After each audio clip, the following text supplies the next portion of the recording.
आज हम आप लोगों को घटाव के बारे में पढ़ाने जा रहे हैं। किसके बारे में? घटाव के बारे में।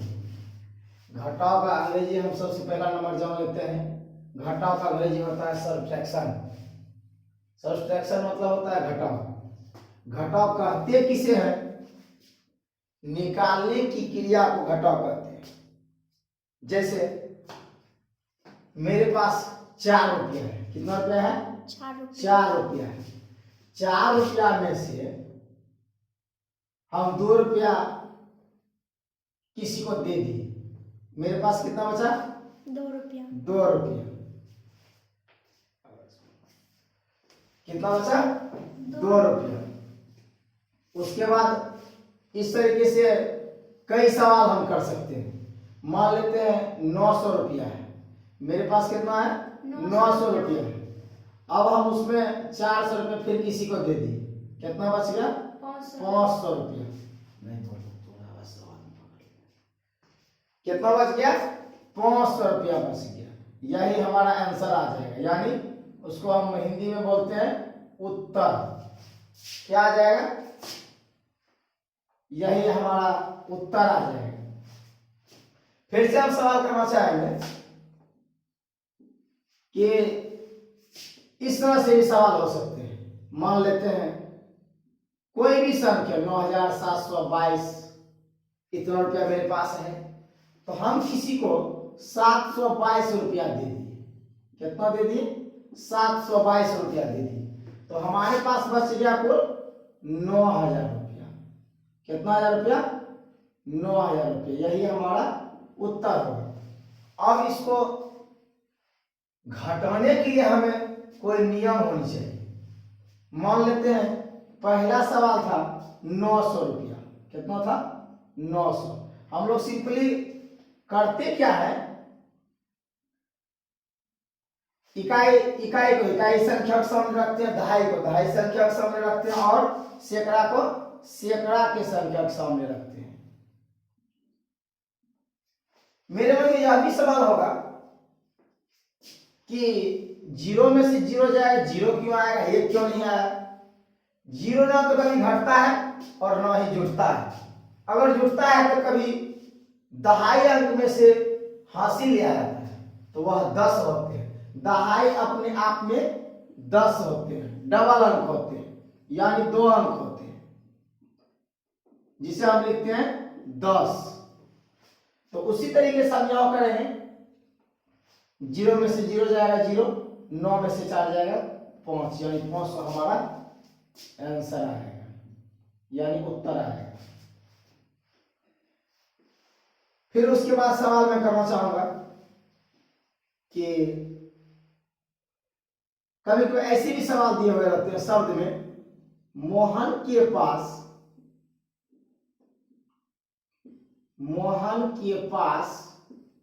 4722 रुपया है।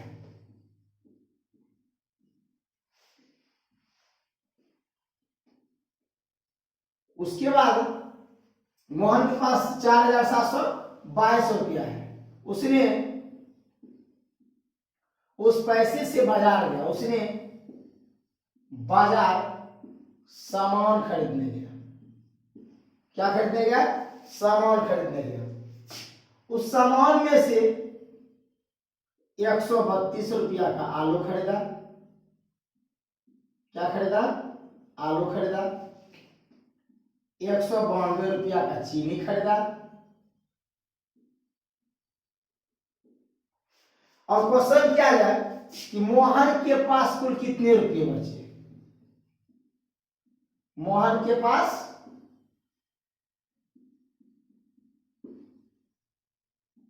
कुल कितने रुपये बचे? कितने रुपये बचे? ऐसा सवाल किया गया। मोहन के पास 4722 रुपया है, यानी मोहन 4722 रुपया लेकर कहां गया? बाजार गया सामान खरीदने। 132 रुपया का उसने आलू खरीदा। 132 रुपया का 132 रुपये का आलू खरीदा। क्या खरीदा? आलू खरीदा।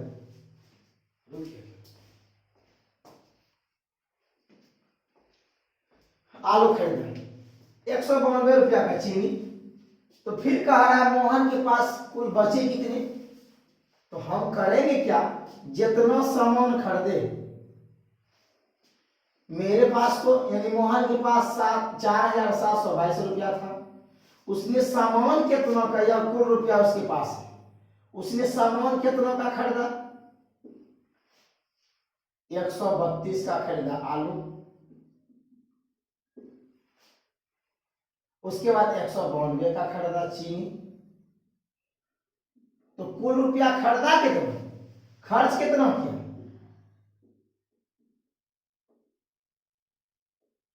324 रुपया खर्च किया। तो खर्च जो किया तो वह तो क्या होगा 4,722 रुपया में से, क्योंकि उनके पास 4,722 रुपया कुल था। तो इसमें से यह सामान जितना खरीदा वह घटा देंगे। 324 माइनस एक हासिल लेंगे, यहां हो जाएगा 12, यहां बच जाएगा 1, 12 में से 4 जाएगा 8। फिर से 1 में से 2 नहीं घटेगा, ये दहाई संख्या इसके दहाई में ये हो जाएंगे, इससे हासिल लेंगे ये हो जाएगा 11, यहाँ 6 बच जाएगा, 11 में से 2 जाएगा 9, 6 में से 3 जाएगा 3, उसके बाद यहाँ बच जाएगा 4। ये हमारा उत्तर हो जाएगा। कोई दिक्कत? सवाल ऐसे भी हो सकते हैं,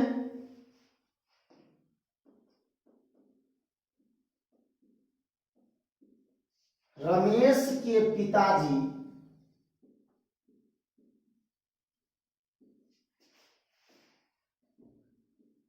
एक टेबल खरीदे, टेबल खरीदा, तो उसकी कीमत है 432 रुपया। मान लेते हैं 432 रुपया उसका कीमत है।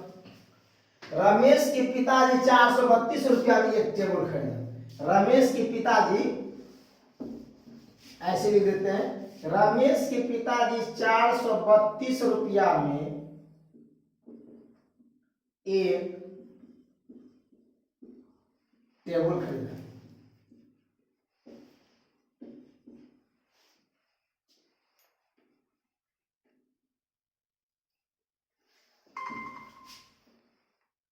उसके बाद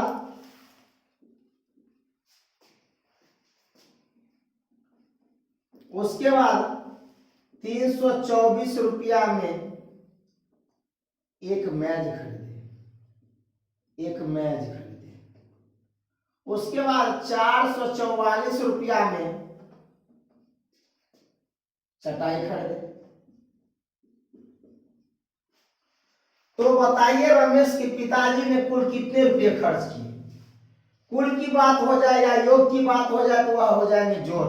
योग मतलब जोड़। इन तीनों को हमने क्या करेंगे, जोड़ देंगे। 432 में वह खरीदा एक टेबल, उसके बाद 324 रुपया में मेज खरीदा। सवाल है रमेश के पिताजी 432 रुपया में टेबल खरीदे, 324 रुपया में मेज खरीदे, 444 रुपया में चटाई खरीदे। ऐसा सवाल है, मैंने शॉर्टकट में लिख दिया। उसके बाद आपको जहां परेशानी होंगे वहां सवाल कर सकते हैं कमेंट बॉक्स में। उसके बाद 432 रुपया में जब टेबल खरीदे और फिर से उसने 324 रुपया में एक मेज खरीदे और 444 रुपया में भी एक चटाई खरीदी। कह रहा है कुल कितने रुपया उसने खर्च किए? तो 432, 324, उसके बाद 444, ये तीनों मिलाकर के उसने कितने रुपए खर्च किए? 4 2 6 4 10, 0 हासिल 1, 4 2 6 3 9, हासिल 1 10, फिर से हासिल 1, 4 3 7 4 11, 1 12। यह हमारा उत्तर आ जाएगा। यानी कि रमेश के पिताजी कुल कितने खर्च किए? 1200 रुपया कुल खर्च किए। कितना रुपया कुल खर्च किए? 1200 रुपया। यह हमारा उत्तर हो जाएंगे। और हम लोग सिंपल तरीके से ऐसे भी जोड़ बनाते हैं, बचपन में ऐसे ही बनाए। 437 प्लस 40 प्लस 50, कोई भी अंक दे सकते हैं। तो हम लोग करते क्या है, इसको इकट्ठे करते हैं, या तो ऐसे जोड़ते हैं, इकाई को इकाई के सामने, दहाई को दहाई के सामने, फिर जो बचा हुआ अंक जोड़ते हैं। या तो फिर हम ऐसे करते हैं 437, फिर से ये लिख देते हैं 40, फिर इकट्ठे करते हैं 50, उसके बाद जोड़ देते हैं, ये भी हमारा उत्तर आ जाएगा 7, 4 3 7 5 12, 4 1 5, यानी इनके सामने कुछ नहीं तो 0। संख्या से पहले शून्य रहने से संख्या में कोई परिवर्तन नहीं होती है, यह हमारे उत्तर हो जाएंगे। फिर से मैं सवाल करना चाहूंगा, इसको हम ऐसे भी जोड़ते हैं, आप समझ लीजिएगा।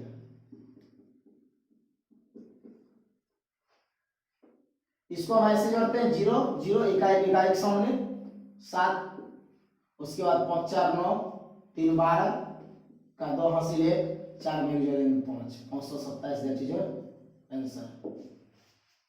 ऐसे हमारे उत्तर आ जाएंगे।